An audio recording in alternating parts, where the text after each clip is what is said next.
Hey, hey, it's Scott Barrett, and you're here with the burning truth. You know it's a special occasion when Matt Burns makes a surprise appearance because it's either a PLE or we're talking AEW. And tonight, it's both, right? That's right, we're going live with our AEW Full Gear predictions. How are you, Matt? I'm good. And let's just say this. How are you, Scott, as well? I'm all good, mate. I'm all good. I'm ready to go. Awesome. And I will say, this card is absolutely stacked from championship clashes to good matches and everything in between. We're breaking down all the rivalries and shocking twists that have the wrestling world buzzing. Can Orange Cassidy shock the world and dethrone John Moxley? Or is the Death Rider too much to handle? Will chaos unfold in the fatal four-way AEW World Tag Team title match? And how about that pre-show action with Big Boom AJ looking to make a name for himself? Big Boom! Well, I suppose there's only one other thing to say, which is grab your snacks, smash the like button, and let's get into it. This is the burning truth, where we bring the heat every time, especially when AEW's involved. So let's ring the bell. Ding, ding, ding. I need a bell. Let's ring the bell and get started, right? Let's bring it up in front of us, Matt Burns, because I have got I am technologically challenged, but I have got it here, which is good news. Good news. Good news, everyone. And I suppose this is Big Boom AJ to start in the pre-show. Yeah. Against QT Marshall, right? Yeah. So Big Boom AJ, the breakout powerhouse of AEW Dark, and he faces QT Marshall in a high-stakes pre-show clash. QT, riding high after a series of sneaky victories, looks to derail AJ's momentum. AJ is a fan favorite, right? And he's absolutely determined to make a statement on a big stage. So I suppose, Matt Burns, the first thing to say is, what do we feel about the pre-show match? What do we know about Big Boom AJ, and what do we know about QT? QT, we definitely know has always got the diamond cutter to end the match at all times, which he even got permission to do that from DDP himself. So that finisher could happen at any time, straight away. So you never know. As for AJ Big Boom, now he's been making a name for himself across their social media, be it YouTube, TikTok, and everything. But at the same time, he's always got his partner in crime, Big Justice, in the background. Who's Big Justice? Big Justice would be his son. Oh, right. Okay, so he really is Big Justice then. Yeah, so it's a father and son duo. Yeah, and there's a lot riding on these predictions tonight, Matt Burns, because this is going to see us through to the weekend. The show itself happens on Sunday night. I believe, if I'm not mistaken, it's Saturday. Okay, Saturday night for Full Saturday Gear. night. So Yeah, I'm just double checking that for us. Probably should have done my research first. So we've got this on Saturday night, and where are we for predictions so far, Matt Burns? Because we did this for Crown Jewel too. And what was the scoring? Do we remember? I think I managed to beat you by one, and it's actually Saturday that it's on. Saturday, November. Here on Saturday night. Okay, yep. Great. So we've got this happening on Saturday night. And what are the scores on the doors so far, Matt Burns? It wasn't really great. It was something like 3-4. Okay, so you're winning 4-3 then. So whatever happens in this could really, I mean, we've got 1, 2, 3, 4, 5, 6, 7, 8, 9 huge matches on this. So let me guess. Are you trying to say you're rolling it too, like double or nothing? Oh, you were going to roll it to the end of the year, mate. Absolutely. And I've no doubt that by the end of Saturday night, Sunday morning, I'll be 9 points ahead. Or at least 9 points better off. I'm not going to lose one. I'm telling you, not going to lose one. So, Big Boom AJ and QT Marshall. How do we see this going? Me personally, QT has always been a really good veteran of the game, and he could cause an upset, but I just can't see the past. the big boom AJ, and with Big Justice at his rings, he's always got ringside help just in case if he ever needs it. And he's a fan favorite. He is top quality, and I can see Big Boom AJ coming out with the win. Okay, Big Boom. Do you know what then? Just because I can, I'm going to go QT Marshall. I don't know anything about Big Boom AJ or QT Marshall. I didn't even know that AEW Dark was still a thing. It's 0 hour. It's basically like the pre-show that they always do. And QT Marshall has actually been he's been around for quite a while. He's actually been quite monumental with the Nightmare Factory trainees and everything. So he's got quite a few of the roster are actually on there because of his tutelage and knowledge and everything. So, okay, that's so that's one for Big Boom and one for QT, yeah? Yep. Right. Shall we move on to our first match or segment of the? I'm going to say segment. It is a segment itself, isn't it? So this is the Mariah May and Mina Shirakawa. Yeah, Shirakawa. And this is the Championship Championship. The Champagne Championship Celebrate. That's easy for me to say. Let me try that one more time.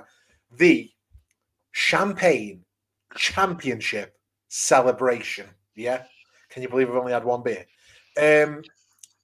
So Mariah May, electrifying win over Anna Jay. The celebration's on, joined by a partner. They promise champagne surprises and maybe some shade for their AEW peers.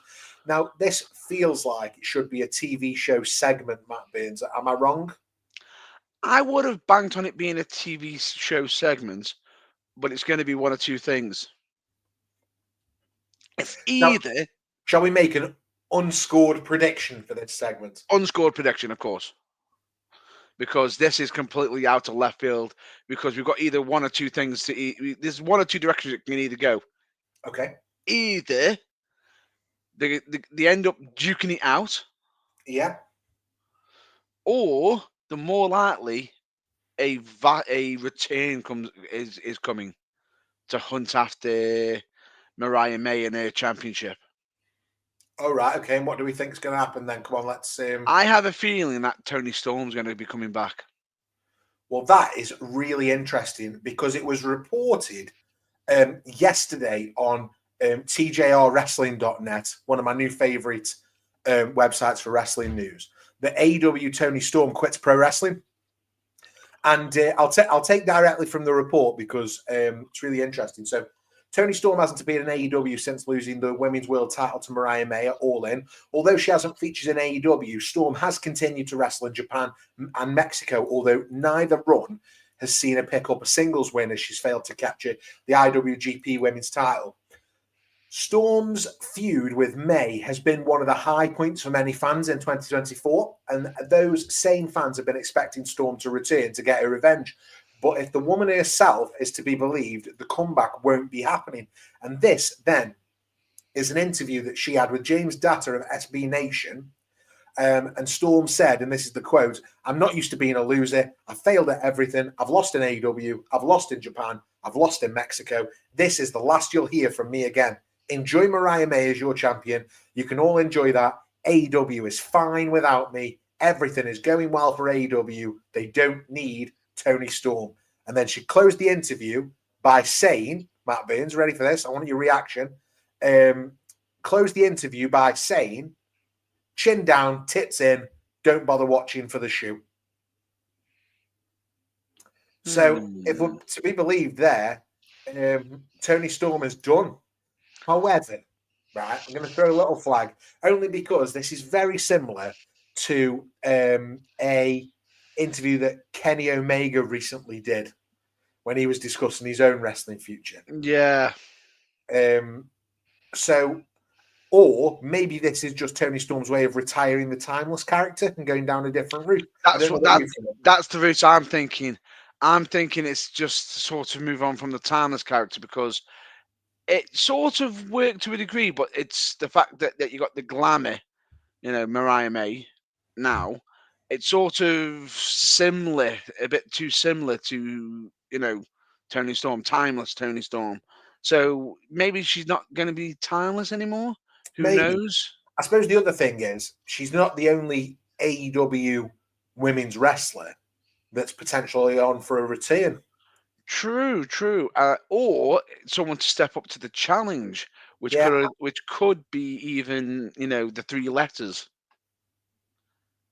DMD. Yeah, so you've got that. So your prediction, I imagine your big prediction is either Tony Storm return or DMD. I think we might see Paige or Saraya, do we call her now? I think we might see her tonight because she's due a return as well, isn't she? She's been doing little bits and bobs and everything, but she's been more villainous recently. Yeah, I think we might see her tonight. I think we might see a Saraya. I can't get on board with that. We might see a Paige turn. So I'm going to keep using old money. Listen, I'm a WWE fan. No. I just love the little joke you just inadvertently just did without even noticing. I noticed. I know exactly what I'm doing. Right. Let's move on then from our unscored prediction, but it's nice to have that in there. And let's talk about Will Ospreay versus Kyle Fletcher, right? And if I was going to use an emoji to describe this one, I would use a lightning bolt. A tale of betrayal. So former United Empire allies collide as Kyle Fletcher aims to prove he's no longer in Ospreay's shadow. Ospreay, fueled by revenge, looks to put Fletcher in his place. What do we feel about this one, Matt Burns? Wow. Where do we... I think that both of these have been absolutely phenomenal. And I think the promo that they've had against each other, where you got Kyle Fletcher implying that he shaved his head to not be like Will Ospreay, but then said he did exactly what Will Ospreay would do if the shoe was on the other foot. But then Will Ospreay just turned around and just blatantly just said to him, "So what do you want to be? Do you want to be a carbon copy of me? Or nothing like me?" Yeah, it's interesting, isn't it? I'm unsure. I'm really torn with this now. And I don't know if it's because, I mean, let's be fair, right? Ospreay, potentially, probably, maybe the greatest in-ring worker in the world right now. He seems Is to he be debatable? He's up there, isn't he? He's up there. And I'm just talking in-ring work here. I'm not talking because if it came down to storytelling, you and me both know that I would score him much, much lower. But we're talking in-ring worker here, and he's probably one of the, if not the best in the world. The Kyle Fletcher, right, hasn't got anywhere near the same buzz. So do they use this as an opportunity to put him over? Right? Is this a big win for Will Ospreay on his way to whatever's next? You know, I'm in two minds. Yeah, I'm in two minds myself in regards to it, because at the same time, it's like, where do we go from here? What's the next step? Because at the same time, you haven't just got Will Ospreay involved. You've also got the third man of the United Empire involved, Mark Davis. Right. Who's also been there and sort of getting in the face of Kyle Fletcher, saying, "What the hell are you doing?" But I believe this recently, on this week's episode of Dynamite, they actually came to blows together. Both Kyle Fletcher, but at the same time, at the end of the show, Will Ospreay went for the hidden blade, and Kyle Fletcher managed to move, and unfortunately, Mark Davis was right there inadvertently. Right. And then immediately after taking that hidden blade, while they were fighting, Konosuke was in the ring and hits a devastating running striking knee on Mark Davis to bring a wrap up to the match. Yeah. Which will be covered on another project I've got. Ooh, on another project. Okay, I'm just going to go and make a prediction here, Matt Burns. I'm just going to say, I think we'll get an Ospreay win here. A part of me is wondering if Mark Davis is going to be the deciding factor and cause Will Ospreay the loss potential. But you know what? Ooh. I'm not. Do you know what? I'm interested in that, Matt Burns. So if that happens, can we see a tag team coming together and then? You mean returning? Yeah. Potentially. So I'm going to go with Kyle Fletcher. So we're split on that one then, Matt Baines. We've gone me for Will Ospreay and you for Kyle Fletcher, yeah? Even though as much as I want Will Ospreay to get the win, bruv. Okay. Because honestly, but it just seems like the feud has got another crease in it yet. Yeah, I see what you mean. Okay, well, before we move on to the next match, and I definitely want to move on to the next match, I want to talk about episode 347 of The Burning Truth. And that's out already on YouTube and anywhere you get your podcasts. And trust me, you don't want to miss this one. So this week, Matt threw me into the hot seat with a challenge to reboot the controversial Muhammad Hassan storyline. Did I craft the redemption arc of one of wrestling's most polarizing figures, or did I just flip the script in a way that nobody saw coming? I suppose you'll have to listen to find out. But Matt Burns did give me 5 out of 5 bangers, and I'm holding on to that. Oh, and that's just the beginning. We're driving into the explosive rumors surrounding Malachi Black's AEW future. Could he really be on his way out, or is this just setting the stage for a massive moment at Full Gear? Oh, and Netflix was in hot water after live streaming an absolute meltdown last Friday night. With WWE Raw moving to the platform soon, are we heading for a technical disaster? We've got all the details you need to know on the podcast. Plus, Survivor Series just around the corner, and the War Games chaos is heating up.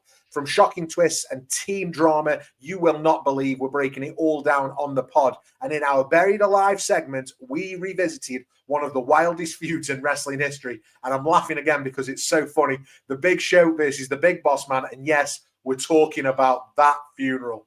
So what are you waiting for? Hit that subscribe button, turn on your notifications, and catch episode 347 of The Burning Truth, available now on all platforms and YouTube. And believe me, you don't want to miss this one. And the reason I wanted to talk about that ad first, Matt Burns, really honestly, is because the next match I want to talk about is the AEW World Tag Team Championship match with Private Party, the champions, defending against the Outrunners, the Acclaimed, and the House of Black, including Malachi Black that we talked about on the podcast this week. The champs Private Party are up against these 3 teams that are hungry for gold. The House of Black's dominance, the Acclaimed fan favorites energy, or the Outrunners wild card chaos shift. And will it shift the balance of power, I suppose, is the question. We thought we might not see Malachi Black in AEW again. And here he is in a huge PLE match. Thoughts? I will say, this has me all over the place, to be honest with you, because I have a feeling this is going to have some twists and turns.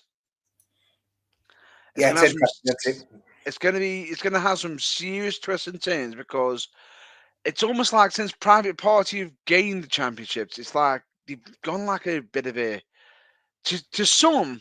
It's like, okay, it's Private Party, but the way they've been presenting themselves is almost a bit of arrogancy to it. Yeah. So could there be a heel turn there? But at the same time, there's also been hints of a heel turn with the Acclaimed as well. Possibly. Well, everybody loves the Acclaimed. Even the Hurt Business loved the Acclaimed. And even passed the card to them on whether they should join the Hurt Business. And like, I'll tell you what I'm going to do. Not Hurt Business, Hurt Syndicate. Apologies. Syndicate, yeah, get it right, yeah. I'm going to go early, Matt Burns. I'm going to go really early on this one. And I'm going to say my early prediction for the Tag Team Championship match is that the House of Black get the win. And you know why I'm saying it? It's because there's been buzz online. And anytime there is buzz online, we know that Tony books this for the internet wrestling community. It's definitely going to happen. House of Black are walking out the tag champs. IMHO, in my honest opinion.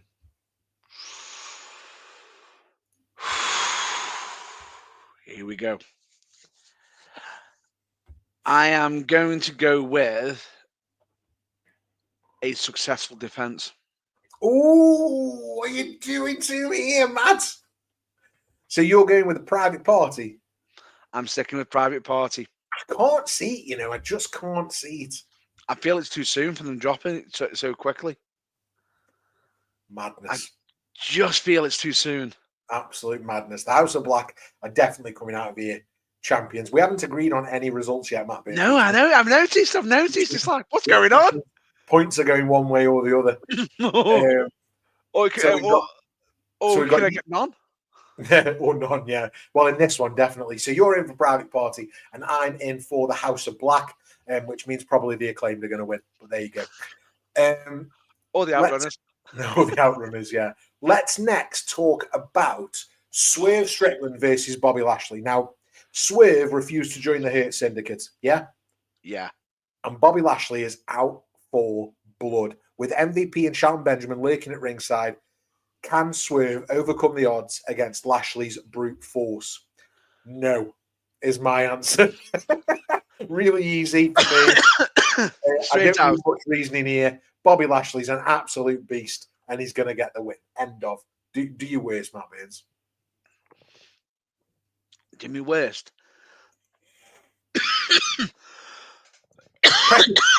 Pressure cough button, Matt Burns. Right, while Matt Burns is having a bit of a cough, let me talk about why I think Bobby Lashley's definitely going to win this, right? So, Bobby Lashley, an absolute beast, just debuting in AEW. Way too good for the promotion, right? Let me be really clear. He's way too good for this roster. There are maybe 3 huge stars in AEW in my mind, and he's one of them. Bobby Lashley, Jon Moxley, Adam Copeland, and he's a different level than Swerve. Different level. I don't know, because Swerve can be really, really crafty with the mind games. However, what tips the scale, and this is going to be the first time we agree on this one, because yes, I'm already making it clear, Bobby Lashley's going to get the win. This week on Dynamite, Lashley ripped to pieces 2 opponents at the same time. So brute strength. And the weird thing about it is, as good as Swerve is, and he can catch Lashley off guard, but that's when he's not seen him coming. Yeah. In the match, he's in the full beam of Lashley. He's gonna rip him apart, man. He's gonna absolutely rip him apart. They're gonna put Lashley over, so over in this match. In fact, I'm gonna make a big bold prediction right now. By the end of 2025, I think Lashley will be AEW World Champion. Forget international champion. Forget any of these territory belts, TNT belt, anything like that. By the end of 2025, Bobby Lashley will have been AEW World Champion. 1000%. Oh, I can see that myself. But who does he hurt to get it? Well, everyone, because he's part of the syndicate. You know what I mean? I also think we might see Ricochet in this match. Is my total honesty. I think we might see Ricochet help Lashley and join the Hurt Syndicates within this match. Definitely from what I've been seeing. Okay, let's move on swiftly to MJF and Roderick Strong. So after battling through a grueling tournament, Roderick Strong is determined to prove he's the only one who can take down the devil himself. Can the Backbreaker Messiah unseat AEW's most cunning champion? Can I unload on MJF a little bit here? Before you even unload, would you like me to just throw out my prediction quickly? Go on. MJF for the win.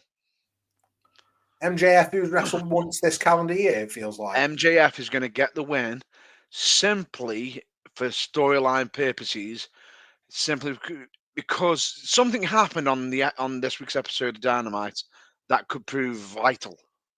Okay. And why that could be happening. Because I haven't seen Dynamite. Which is, you got Kyle O'Reilly saying to Adam Cole, saying, stop getting your friends involved in your business. With MJF, we know that MJF is more cunning. He's not saying that Roger Strong isn't good enough to beat him. He just says MJF is always 3 steps ahead, and he's always planning ahead of everybody. The fact that he's the most rested wrestler on the roster, and he's taking his time to be involved on the shows. So he's actually studying his opponents as much as possible, which is where the whole thing of you need to beat so many opponents. Well, think about it. He isn't wrestling, so his opponents can't see what he's doing currently, what game plan he's got. Whereas he's able to watch that footage and study them, and actually be really crafty and actually showcase why he is the devil incarnate. Well, for me, Roderick Strong gets the win. MJF, who's been, AEW are on the downturn, right? They're not having a great time at the minute. TV ratings, quality of shows. I've been talking about it all year, but AEW really is on the downward swing, and it needs its stars in situ. When the place is in trouble, you need your biggest stars on the show, right? Where's MJF been this year? Where has he been? I know they've got much more forgiving contracts in AEW than they have got elsewhere. Yeah, I know that they have the freedom to go and do a certain amount of outside projects, etc. But when you're in trouble, you need your biggest stars. MJF needed to be in AEW this year, right? And he's been off playing Shooter McGavin with Adam Sandler and doing whatever else he's been doing. And actually, we've got to make some new stars. And Roderick Strong might not be that, but this story might be leading there. So I'm going to go with Roderick Strong. I'm going to go with Roderick Strong to beat MJF. I'm just not.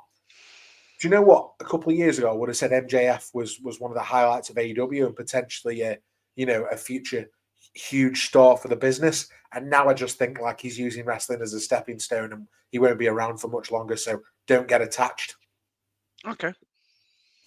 Yeah, I'm going off him. Tell the truth, Matt Burns. So you're saying MJF, I'm saying Roderick Strong, yeah? Yep. You heard it here first. Scott Barrett says MJF is quality, but I don't like him. And I'm pretty sure he'd be fine with that. Because in his mind, he doesn't care what anybody else thinks. Lives the gimmick, doesn't he? Absolutely. Okay, let's move on strongly to Hangman Adam Page versus Jay White. Now, here's what I know about this going into this. So after Jay White's Wrestle Dream victory over Hangman, Page has vengeance on his mind. It's a battle of grit versus guile in this must-watch rematch. Now this, tell me if I'm wrong here, but this has got Intercontinental Championship written all over it, right? Yeah.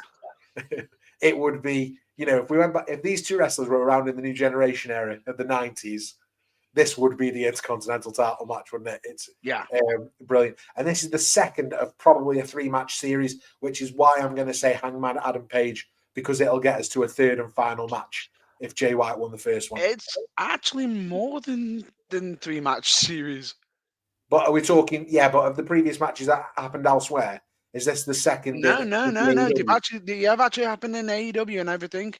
But I think it's the second on the main as a PLE or pay-per-view. Yeah, which is why I think Hangman Adam Page evens it up in this one. And then we move to a third rubber match. Probably, what's the next event after this one? I know there's one coming in. World's End. December. World's End in December. Sounds about right, doesn't it? Yeah. World's End. But the thing is, I have got my pick. And there's a reason why I've got this pick.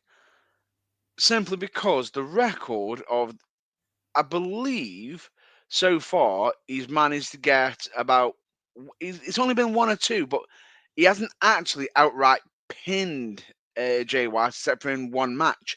And that was supposedly only because Christian got involved, as he stated.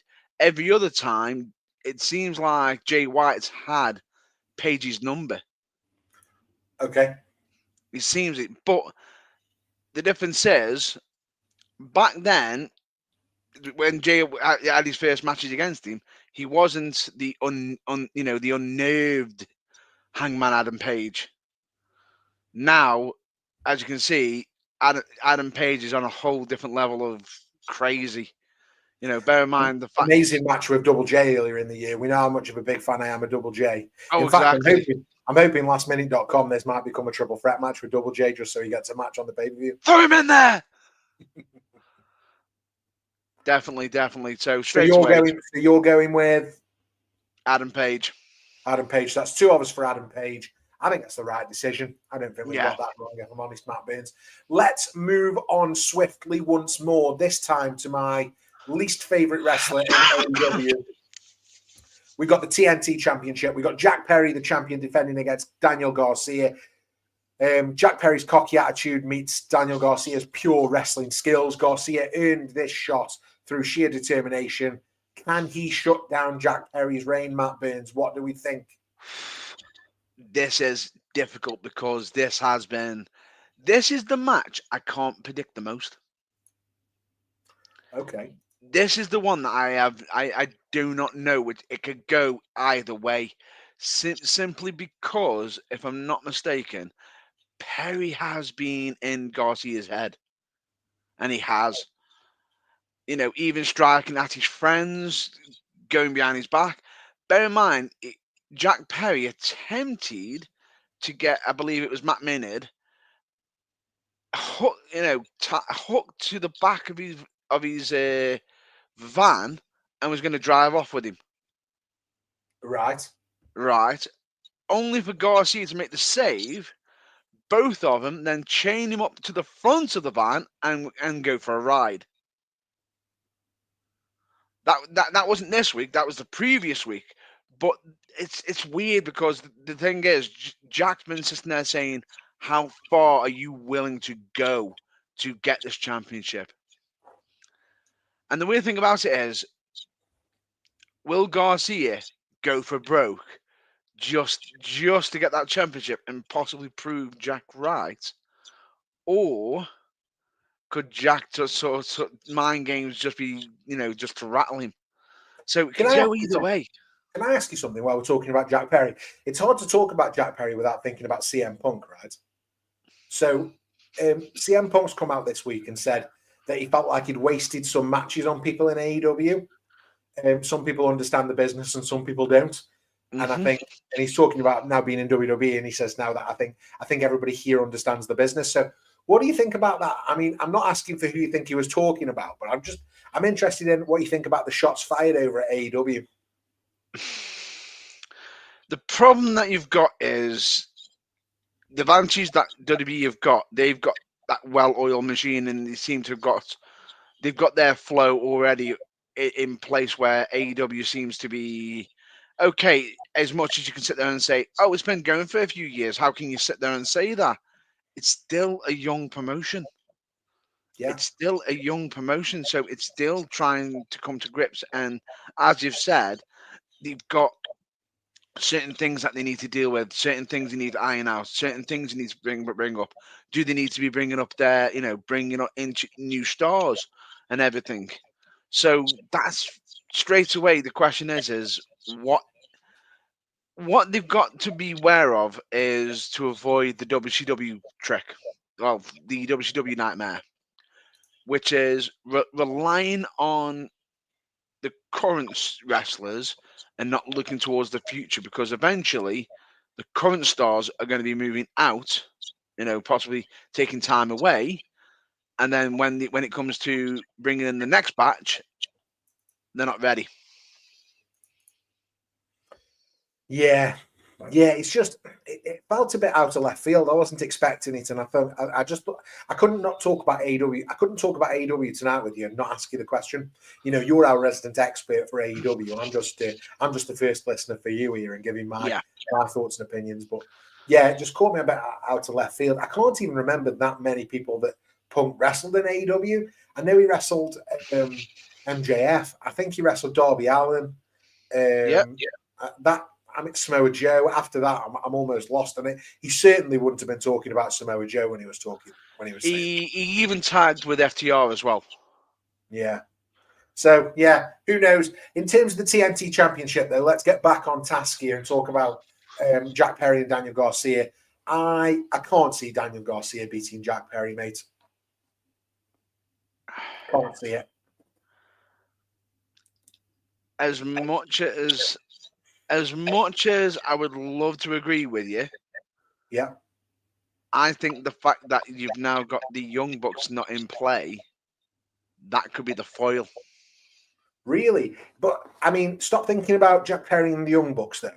Think about Daniel Garcia. He's either right person, or, do AEW just put the belt on anyone? I suppose we know the answer to that because it's on I Jack Perry. think Daniel Garcia is more than ready to be TNT champion. More than ready, because if I'm not mistaken, he's Guerrilla Pro Wrestling champion, world champion already. We talked about this before, though, Matt Burns. That's like being store manager of a car factory. True. But Daniel Garcia has been putting in the work and showcasing literally, he has been building up a name for himself, and I feel as though he would be the right person to take it off Jack Perry, because straight after if it isn't Daniel Garcia, who is taking it? Okay, well, I'm going to go Jack Perry. You're going to go Daniel Garcia. And we'll move on to everyone's favorite part of the AEW business model. It's the one, it's the only, it's the CEO. It's Mercedes Moné, the champion, defending against Kris Statlander. Mercedes Moné's arrogance knows no bounds, but Kris Statlander's isn't backing down. After weeks of brawls and backstage ambushes, these two are set for a clash of titans. And I say titans, but what I actually mean is this is going to be the popcorn match, isn't it? It is. But I mean, I really hope they deliver. I do. I really hope they put in a shift as the postman. But I just can't see it. I'm going to give 2 predictions on this one. Oh, I like this. I'm going to give the prediction that there's going to be a new champion. Kris Statlander is taking it. Yeah. And I have a feeling that the CEO is going to be leaving by herself. Oh, so you think there's going to be a turn from Mercedes Moné's crony? I don't know her name. You're going to have to tell me out here. So straight away, the reason why I think that's going to be the case with Camille, yeah, you know, the brick house, I feel as though the brick house has got like a bit of an injury at the moment. Okay. Which they're implying because from the match from Kris Statlander and, you know, and everything. But Mercedes Moné has been making her do things, you know, ever since she's lost to Kris Statlander. Mercedes Moné has been literally treating her like absolute dirt when she, you know, she should be giving her still respect because she's been protecting her, you know, so much. And now it's like, well, you've lost now, so you're not worth anything straight away. And it's like, that's going to come back and bite you. Yeah, and maybe it will. I think Mercedes Moné retains, and I think she retains because that's just what will happen. I think she's a much stronger character than Kris Statlander, even if she isn't necessarily showing her best work in AEW. I think the same thing happens. I still think we get the turn, but I think post-match, after Mercedes Moné has retained, and then it's going to be a title rivalry. That's what I think. So you're thinking very similar lines to what you're thinking. I just think that the rivalry that Mercedes and Camille have is going to be for the championship, and probably Camille might take the TBS Championship in the end. Almost a carbon copy of what they did with Toni Storm, and I think that because AEW keeps recycling ideas because they're struggling for creative depth. Well, at least it's not as repetitive as another booker, but we won't name them. We won't name them. Who are we talking about here? No, let's name and shame. Come on. Are we talking about WWE and the tag teams? No, we're on about when he had involvement in WCW and also his minor involvement when it was TNA. Bro. Oh, you're talking about Vince Russo. What did you think? You get so hard about Vince Russo. You need to calm down a bit. I haven't said anything in ages about him. Right. That's because I put a ban on him. You talking about him. I don't know why you hate him. I love Vince Russo. Vince, if you're watching, please watch this. I love you. Let's move on. Let's talk the main event. It's main event time. And what we've got here is we've got the World Championship. We've got Jon Moxley defending against Orange Cassidy. And can I be honest here, Matt Burns, if there's one other match that I would like to be turned into a triple threat to include Double J Jeff Jarrett, this is it. But seriously, Jon Moxley's unrelenting violence meets Orange Cassidy's unorthodox style. After Cassidy called out Mox on Dynamite, the question remains, can the King of Sloth style shock the world, or will Mox cement his dominance yet again? Can somebody win a world title with their hands in their pockets? Matt Burns. Right. This has been absolutely phenomenal feud. And I will say, it's been really, really refreshing. Hold on. Feud. We only finished with Daniel Bryan Danielson 2 days ago. What do you mean feud? It's been going on for what? A week? Come on, even though it's not been a week. It's been a lot more than that. Bear in mind, we've had Orange Cassidy's best friend's neck broken. Well, we had 3 segments and it's a feud. Come on, Matt Bins. Well, it's an interesting feud because even so, well, basically, I would say it's a bit of a good feud for Orange Cassidy. It's not. It may not be a long feud. It's going to be a short one, but I don't think it's going to go to the popular way. Simply because it's been nice to see Orange Cassidy to show his voice, speaking up more, showing that he does have more range of emotions and basically will aim to put Moxley in his place and everything. Yeah. But I just feel as though Moxley's going to still get that win because that at the moment, I believe, if I'm not mistaken, Moxley's actually got creative control at the moment, hasn't he? In AEW, from what I've heard. Has he? I don't know. So at the moment, he's sort of, I believe, he's aiming to reset AEW. Okay. So possibly bring it, peeling it back and Just try to build up. Matt Bins, you know who you think's coming. You tell us. I feel as though he's going to peel it back, so to the bare foundations, and slowly start building it up, just so we can get a new man of power to try and take it out of Tony Khan's control. Okay. By bringing in none other than Shane McMahon, who is going to be the money man of the Death Riders. Yeah, and he's gonna take over, if you like. Yeah, is that what we're thinking? I think that'll be the case. So your prediction is that Moxley retains? Yeah, definitely. Yeah, I agree, mate. I don't think this is going to be a surprise at all. I think Jon Moxley retains against Orange Cassidy. I don't know if anything happens post-match. I don't think so. I think there's always the possibility that Bryan Danielson returns and attacks. I don't think that's going to happen here. I think Jon Moxley stands tall at the end of this show. If he does, I'll be upset because he'll be spoiling something for me because of what's happening on Sunday, the pre-book. Yeah, absolutely. So, for those who don't know, this week we talked about the podcast from this week, but next week's episode of the podcast, I've challenged Matt Burns not to a reboot this, but to a pre-book this. And what I'm asking him to do is I'm asking Matt Burns, and great segue here, Matt Burns, is what I've asked him to do is pre-book what he would do for Bryan Danielson's return to avenge his loss to Jon Moxley. Yeah, and the feud that they're out. So just to recap on this one, Matt Burns, we've gone Jon Moxley, Orange Cassidy, and we've both gone for Jon Moxley. Yeah, definitely. Okay, cool. Right, I'll tell you what we should do now. We should just quickly summarize, and I'll go all the way back to the beginning, and we can just talk through just one line, Matt Burns, for each one. Who did you have? Big Boom AJ.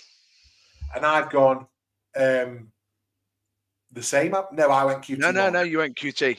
I went QT Marshall. Non-scored. This one, Ospreay, Kyle Fletcher. I went with Kyle Fletcher. You went with? I went with Will Ospreay. Yeah. After this, we have the Tag Team Championship match. Yeah, I went for a successful defense of Private Party. And I've gone for the House of Black all day. 6. We've got, or 5 rather. No, it's not even 5. This is 4. Oh, let's stop numbering them before I get confused. Yeah. This is Swerve versus Lashley. I think we both went Lashley on this one. We absolutely did both go Lashley. Then we've got MJF and Roderick Strong. I went Strong. I went MJF. Hangman Adam Page versus Jay White, and I think we both went for the Hangman. Yes, we did. Jack Perry versus Daniel Garcia. I went Jack Perry. You did, and I went with Daniel Garcia. Mercedes Moné and Statlander. I went Mercedes Moné. I went to Kris Statlander because there's no way I'm picking Mercedes Moné. And for Moxley Cassidy, we've both gone for Mox, right? Yeah, definitely. Great stuff. Great predictions there, Matt Beers. I'm happy with them predictions. Are you happy with them? Yeah, I think I'm happy. I think I'll come out of the weekend really, really happy. And as part of this week's podcast, we will absolutely be reviewing AEW Full Gear. That'll certainly be part of the news and reviews this week on the pod. That will be that. But for now, but what I'm going to have to say now is, well, that's a wrap for this week's AEW Full Gear predictions live episode of The Burning Truth. Thanks so much for tuning in. We both hope that you've had as much fun listening to us as we have been talking about all things AEW.